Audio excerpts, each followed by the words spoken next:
हर contradiction झूठ नहीं होता है। कोर्ट हर चीज को जो है वो झूठ नहीं मान लेती है, क्योंकि जो ह्यूमन की मेमोरी होती है वो समय के हिसाब से कमजोर पड़ जाती है, उसको याद नहीं होता। बाजे बार जो विटनेस होता है वो ट्रामा में चला जाता है, शॉक में चला जाता है, मेमोरी उसकी डिस्टर्ब हो जाती है या पैनिक में वो डिटेल भूल जाता है। हर छोटी छोटी इनकन्सिस्टेंसी से हम केस को ख़त्म नहीं कर सकते, लेकिन अगर जो सीरियस इनकन्सिस्टेंसी पैदा कर रहा है या केस की जो जड़ को हिला रहा है, तो उस केस में जो है हम कंट्राडिक्शन को ले सकते हैं या जज उनको जो है उस पर रिलाई कर सकता है। लेकिन छोटी छोटी चीज़ों पे कई बार प्रेशर में विटनेस आ जाता है, इन्फ्लुएंस हो जाता है, एक्स्ट्रा बोल जाता है, पैनिक करने लगता है, उसकी हार्ट रेट बीट बढ़ जाती है। उस समय उसके दिमाग से जो है प्रेशर में कुछ ऐसी चीज़ें निकल जाती हैं या उसको ध्यान नहीं रहता। जैसे FIR में 8 बजे लिखा है, कोर्ट में 9 बजे बोल दे, या शर्ट का कलर वहाँ पे ब्लैक बोला था यहाँ रेड बोल दे। तो ये छोटी मोटी माइनर कंट्राडिक्शन है।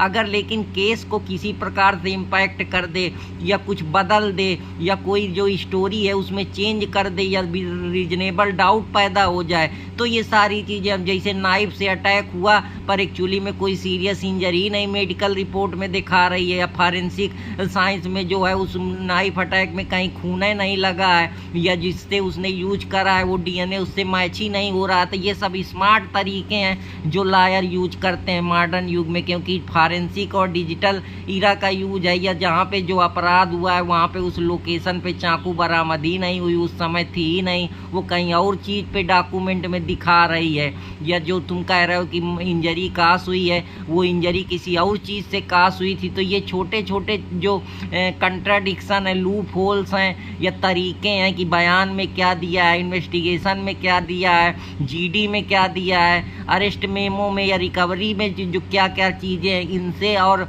जो FIR में पहले क्या बोला है, चार्जशीट में क्या दिया, इनसे डिफरेंस क्रिएट करके जो है असली स्मार्ट लायर क्वेश्चन बनाते हैं और फिर जो है विटनेस को कंफ्यूज करते हैं और उसको जो है कन्विक्शन तक ले जाते हैं। तो आशा करता हूं कि आप लोगों को ये भी समझ में आया होगा, और समझ में आया तो चैनल को फॉलो, लाइक, सब्सक्राइब करते रहें। जय हिंद दोस्तों।